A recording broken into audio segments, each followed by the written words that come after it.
for De'Aaron Fox potentially, but he is now potentially entering the NBA's trade market. Fan of his for a long time. I mean, just watching him, I always felt like he was underrated, appreciated by everybody. And he showed us today who he is. We just got a shocking report in regards to De'Aaron Fox. Despite the turnaround that the Sacramento Kings have had underneath interim head coach Doug Christie, De'Aaron Fox is expected to be traded before the trade deadline. Things are going to move really quickly because the trade deadline is in 8 days from now. Before we get to the content, make sure you drop like, subscribe, and turn on our notifications to get the latest NBA news to your device. And now that we get all of that out of the way, cue the intro.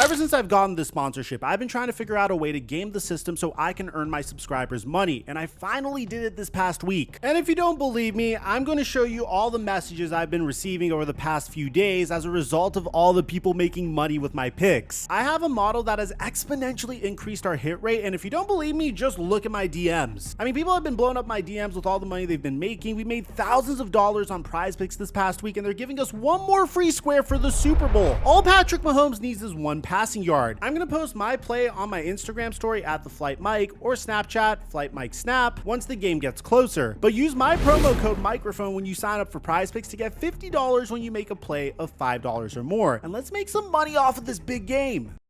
Mic check 1 2 1 2. What's going on, everybody? What a roller coaster of a season for Sacramento Kings fans. I mean, going to the offseason, they took a swing on DeMar DeRozan. That swing on DeMar DeRozan ended up shooting the Sacramento Kings in the foot just slightly, because by putting DeMar DeRozan in the lineup, you kind of sabotage one of your better younger players in Keegan Murray. The result? Well, the Sacramento Kings got off to a slow start underneath head coach Mike Brown. This is despite the Sacramento Kings being 9th in offensive rating, 16th in defensive rating, 15th in net rating, and 12th in the West at the time of his firing. Fans speculated that this firing was originally done to appease De'Aaron Fox's camp, and this was amidst pressure from De'Aaron Fox's agent, Rich Paul. If you guys remember, Mike Brown's final game for the Sacramento Kings was when the Kings took on the Detroit Pistons. De'Aaron Fox had a crucial error at the end of the game where he fouled Jaden Ivey, and then Mike Brown said this following the game. Tough loss that at worst should have gone into overtime,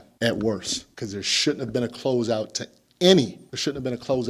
any three-point shooter. The next day, this clip of Mike Brown having a conversation with De'Aaron Fox would go viral, and then very shortly after, he would get fired. There was no question about it. People assumed this was done to appease De'Aaron Fox, but ultimately, it may have ended up being the right move. Since Doug Christie has become the head coach of the Sacramento Kings, the Kings have had an 11-4 record, going from the cellar of the Western Conference to at some point the 7th seed in the Western Conference. And to be honest, they're still not that far away from potentially being the 5th seed in the Western Conference. It's very neck and neck currently, but there's a chance that the Sacramento Kings could be one of the best teams in the NBA and have a competitive playoff spot. Everything ended up working out, but De'Aaron Fox's camp was simply not happy. While this was all happening, De'Aaron Fox was consistently being offered contract extensions, but De'Aaron Fox's camp said that he has no interest in signing with the Sacramento Kings for the foreseeable future. And we got a bombshell report. According to Shams Charania, the Sacramento Kings are expected to open up talks to potentially deal All-Star De'Aaron Fox ahead of the February 6th trade deadline. There will be plenty of suitors, but it's believed that Fox has a target destination in mind ahead of 2026 free agency. This is shocking because the Sacramento Kings are actually competitive, but props to De'Aaron Fox for telling the Sacramento Kings what he wants and what he's planning on doing. Immediately upon getting this information, fans speculated that the Los Angeles Lakers were the team that De'Aaron Fox wants to go to in 2026, but Shams really quickly shut that down. Thing I can say with Rich Paul, we know he's got LeBron James and Anthony Davis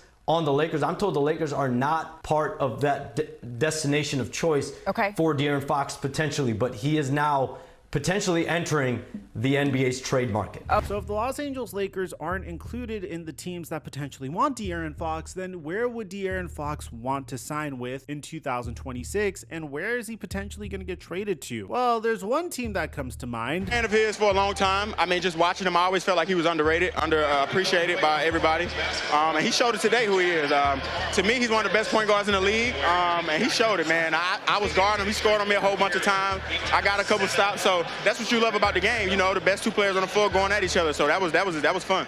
The Minnesota Timberwolves have taken a huge step back this past offseason, ever since trading Karl Anthony Towns for Julius Randle. You can make an argument that they didn't really have a choice, but regardless, they went from being one of the best teams in the Western Conference to a team that's fighting for a play-in spot. To give you an idea, last year, Minnesota was ranked 16th in offensive rating, but number 1 in defensive rating, but their defense was so good that they had a net rating of plus 6.6, which was good enough to be 3rd in the NBA. They were so good that they were able to defeat the defending champion Denver Nuggets and eventually make it to the Western Conference Finals, where Karl Anthony Towns got bullied by PJ Washington, and ultimately the Timberwolves lost out on an opportunity to go to the NBA Finals. So the Timberwolves tried to make significant moves in the offseason. They traded for Rob Dillingham to be their future at the point guard position. They traded Karl Anthony Towns and brought in Julius Randle, and ultimately they slightly regressed. They're currently 14th in the NBA in offensive rating and 5th in the NBA in defensive rating, but their net rating dropped all the way to 11th. And it's clear that they need to do something if they want to return to the top of the Western Conference. But what would the Minnesota Timberwolves do at this point? Well, the trade would certainly center around Julius Randle, or it could center around Jaden McDaniels and Dante DiVincenzo, or even Jaden McDaniels and Michael Conley, in addition to draft compensation being sent over to the Sacramento Kings. But believe it or not, that's not even the team with the highest odds to trade for De'Aaron Fox. A team with slightly lower odds to trade for De'Aaron Fox is the Houston Rockets. The proposed trade would be insane. It'd be pretty much one of those trades where the Houston Rockets gut out all of their depth and their young players in order to get De'Aaron Fox. In this case, they would trade Reed Shepherd, Cam Whitmore, Jeff Green, Jayshawn Tate, Jock Landale, a 2027 first-round pick swap, a 2028 first-rounder, a 2030 first-rounder, a 2031 first-round pick swap. The Kings would also get a $9.2 million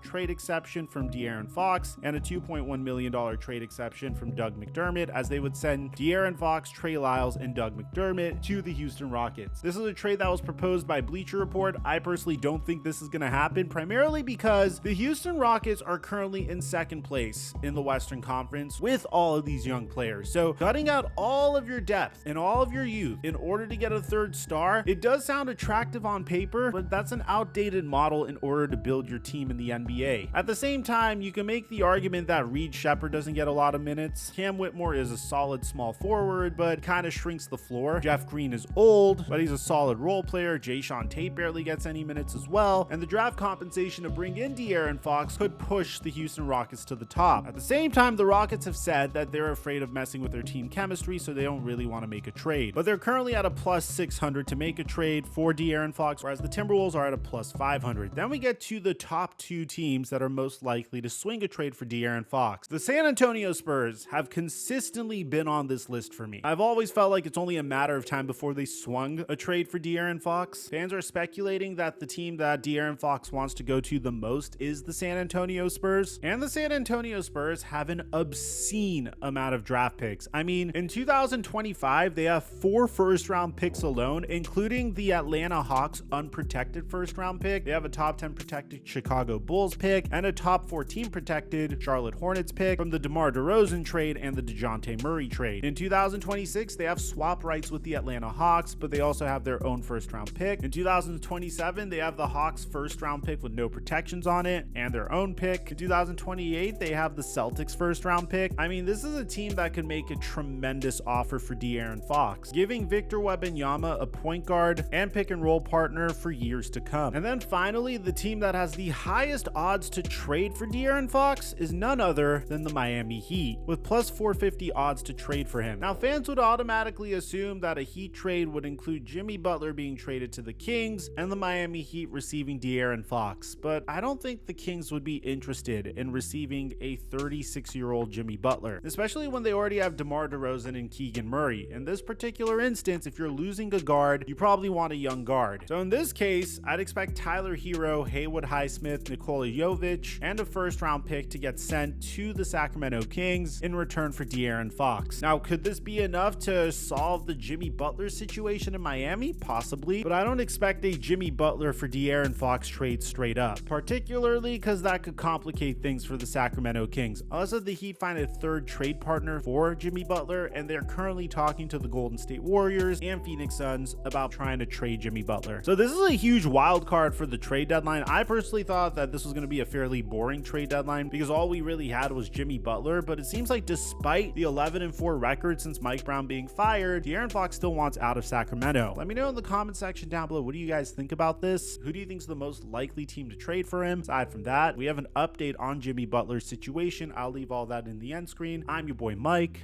and I'm dropping our mic until our next upload.